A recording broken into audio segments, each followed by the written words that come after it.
we still need to construct this deterministic finite automaton. If we have it, we know how to find for any text whether the pattern occurs. That part's fine, but how do we find it? And we can do a very simple thing. We can just write the pattern on this chain of states and don't add any other edges.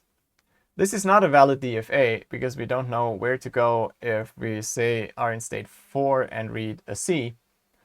But there's another type of automaton, the non-deterministic finite automaton, Nfas, that do allow this by having an implicit garbage state. If you ever take an edge that's not there, you essentially, well, you should go back to 0 in this case. So this is in a sense the non-deterministic finite automaton for the right language. We could use this to do matching directly. What you do for this is you are not in a single state, but you're in a set of states. So let's see how this works in an example again. Same text as before. And again, here the automaton is constructed from the pattern, but the construction is very simple. You just write down the pattern like this. Initially, you're just in state 0.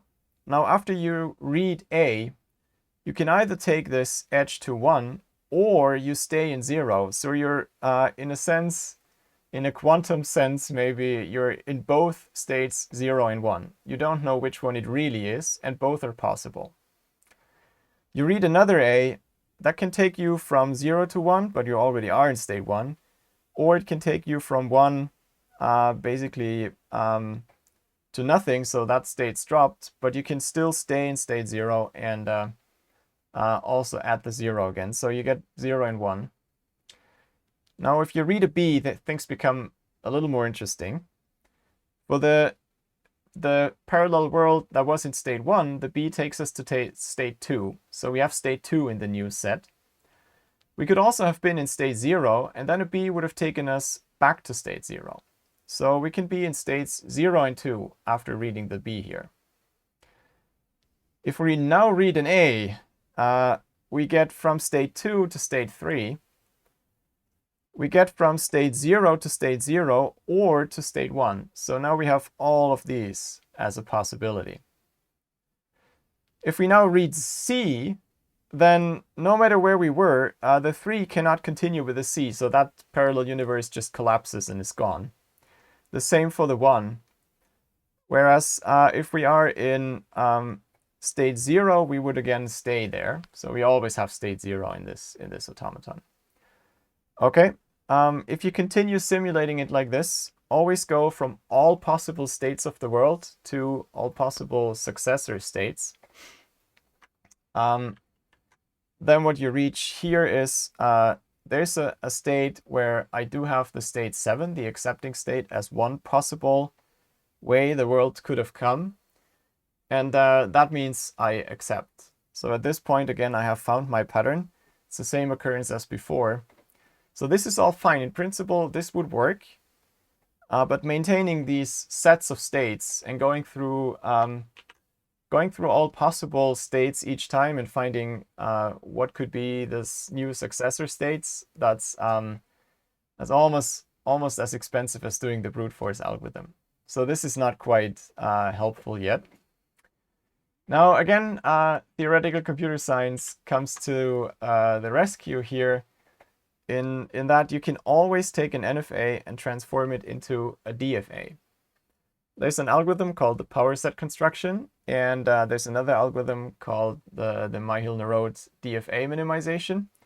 You can apply these two, and then you get the best possible DFA, just starting with the Nfa, which, as we've seen, is very simple to get.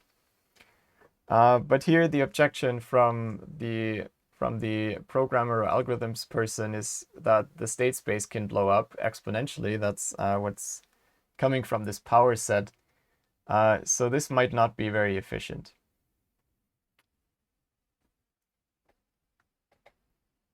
So what can we do about this? 3 very clever people found that you don't have to go this route. You can instead, because these are very specific automata, These are not arbitrary DFAs or NFAs. They're specifically from the string matching problem. So you can actually construct them inductively. You can start with an automaton for the pattern where you leave off the last character. And now you try to add that in and see what happens. And so let me try to draw this part here. You previously have this automaton A, j minus 1. And now you add one more state, namely the state j plus 1. So that one's new. And you add a new edge, this one, with pj. That is the new match edge. That's the edge you take if you find the correct symbol that continues your pattern. But you also need to find these edges that go back. So that first part, that's the easy part. Maybe color code this a bit. And check. Okay, I want the entire edge to be green. So that's this part. We also need the other part. We also need these outgoing edges. I don't know, make it red because it's hard. So these are the transitions if we read a character that does not match. We have to go to some state here, but we have to figure out which state that is. That is a little less obvious, which state that should be. Okay. In automata speak, this is called the transition function, often denoted as delta. So you go from state j to, and read symbol c, then this delta j of j and c tells you where to go. What's the next state? How can we find this delta jc? For that, let me draw a different picture. It's almost the same as my usual one. So here's a prefix of our pattern. That's the pattern up to character j. That's what we previously had. And let's try to add one more character, the c. So this transition function, remember from before what the states mean. I think this is useful to point out again. State q should mean that we've seen this prefix of the pattern and no longer thing. Okay, that's the intuition. And that means we should now find this longest prefix that matches with the c attached to it. So what we need is this shifted so that in here we have, so the entire thing would again be P0J. But now we need that the parts here are equal, including the new character C. And the length of that thing is our new state. So I don't know, maybe I can draw this inside here. The length of this is our new state Q prime.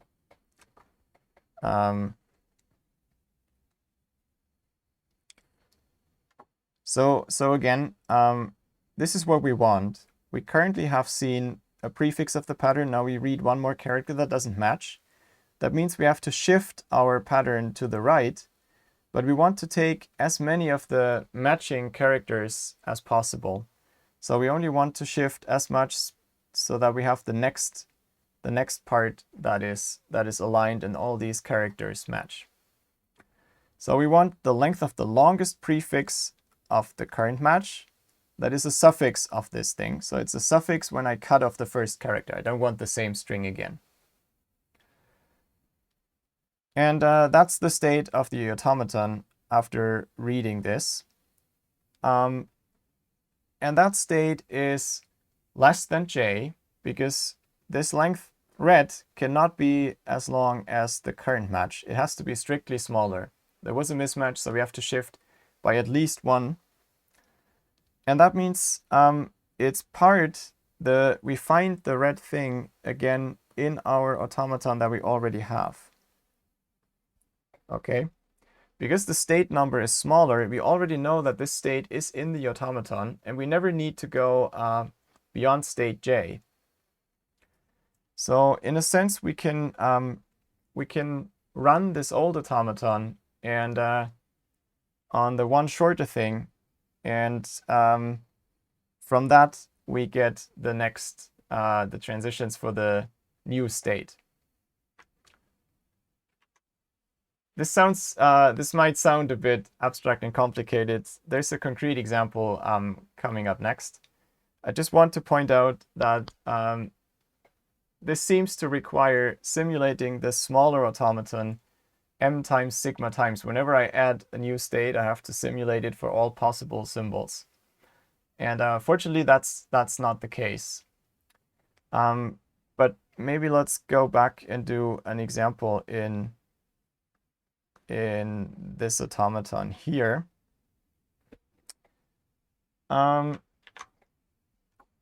Suppose we want to find the edge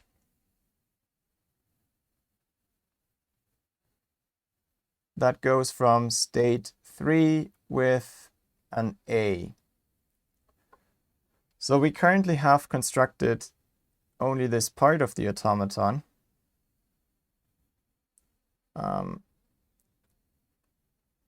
Without the 3. That's what we have up to 2.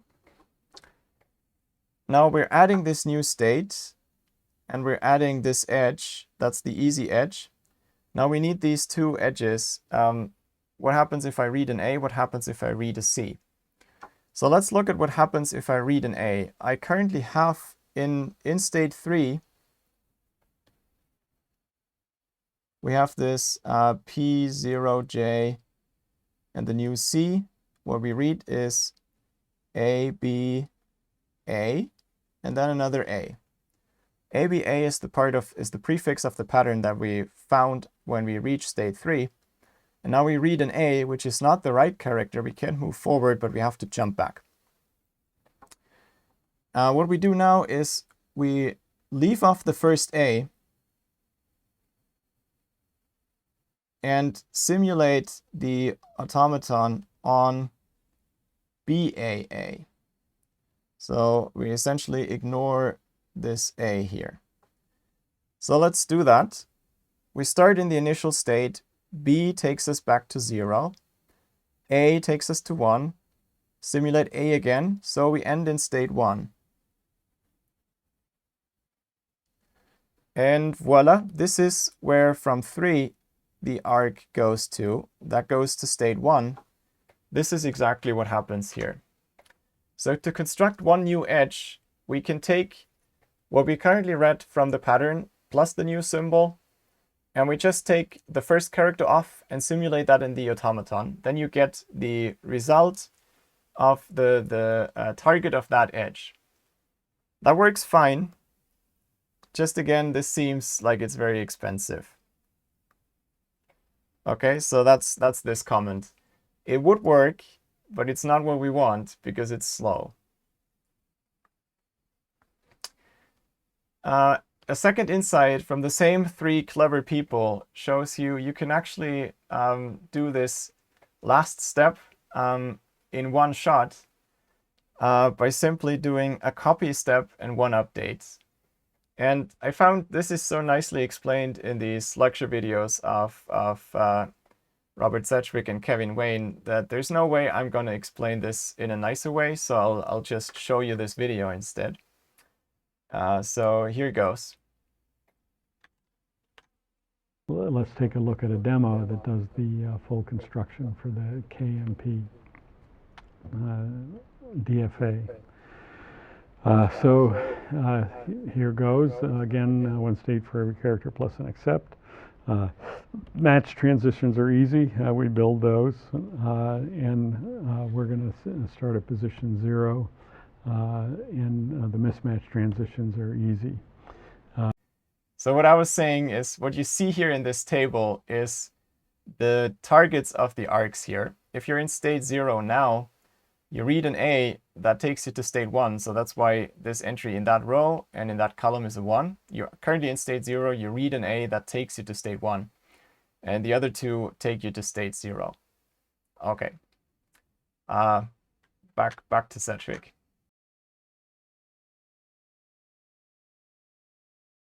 Now when we move over, X is, when we're in position 1 of the pattern, X is where we would be if we started out without that character, which would be the empty string.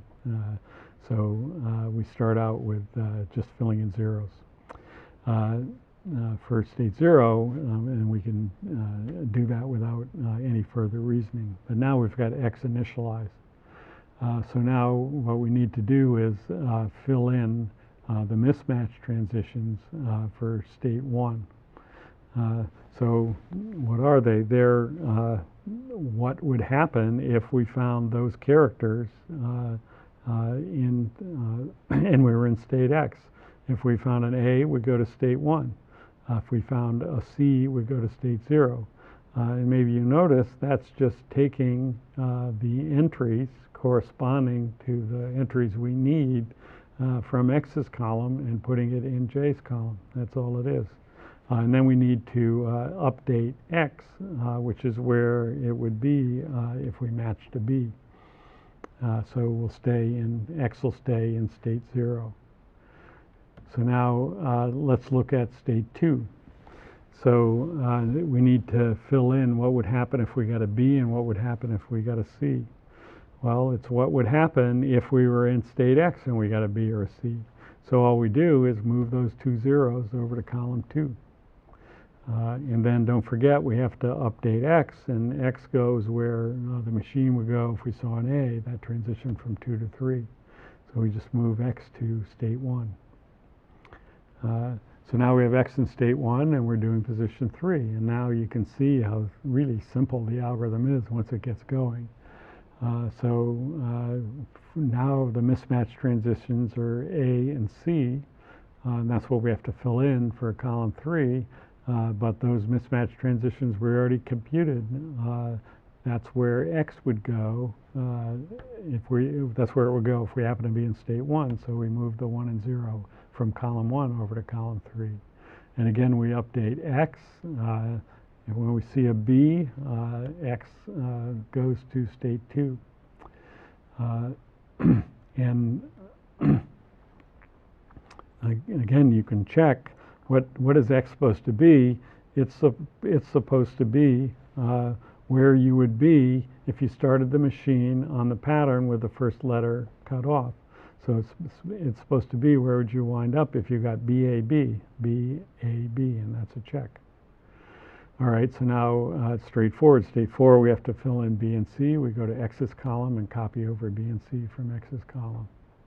Then we update X. That's if you see an A, you go to state 3. Now we're ready for state 5. We've got X all computed. And we need to do A and B, and we get those from X. If it's an A, it's a 1, and if it's a B, it's a 4. It's just move them over. And then when we do the C and get the except, there's no mismatch. We do update X to get ready, but when we get to state 6, we're done. And again, it's just as a double check, X is where you'd be if you saw B, A, B, A, C. That's the construction of the Knuth-Morris-Pratt DFA.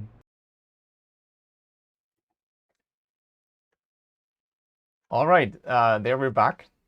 I hope you could follow through this. What was done in this algorithm to compute this DFA was that instead of figuring out the endpoint for each of the different transitions, you figured out that there is a single state X from which all these transitions have already been computed in a previous step, because the same computation is done over and over. So you could just copy that state's transitions and overwrite just one of the edges, namely the one for the match transition. And X had to be the state that you are in after reading the pattern with the first character excluded. That's all there is to computing this string matching DFA. So how well does this work, string matching with deterministic finite automata? The running time is very good for the matching part. It's essentially just a lookup in this table that we've constructed, as you've seen in the video. So you do this table lookup given the state and the transition and update the state. That's as fast as you can go.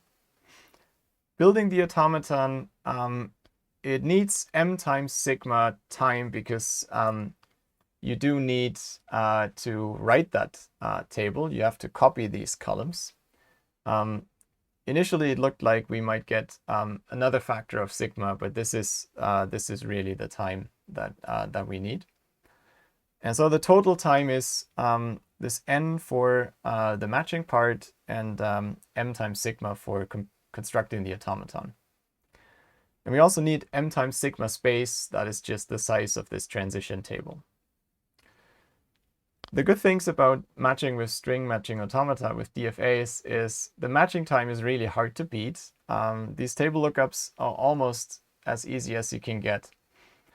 And the total time is optimal if the alphabet size is fairly small. And by optimal, I mean here it's theta of n plus m, which would be the time for just reading the pattern once and reading the text once. You clearly have to read at least every character so you can answer this pattern matching question in the worst case. Okay. So that's good. What is not great yet is the substantial space overhead for this m times sigma. Think of something like Unicode where sigma could easily be, well, in the billions, I guess. How big is the Unicode character set? I don't even have the up-to-date figures, but well, the used character sets maybe is 100K characters. I'll look it up and put it in the notes what the actual current count is. This is counting all the characters in all the languages that humanity ever used, plus all the emoji, plus a lot of extra stuff, mathematical symbols and all these things. So sigma can actually be very big. Even if m is small, this space overhead can be a problem.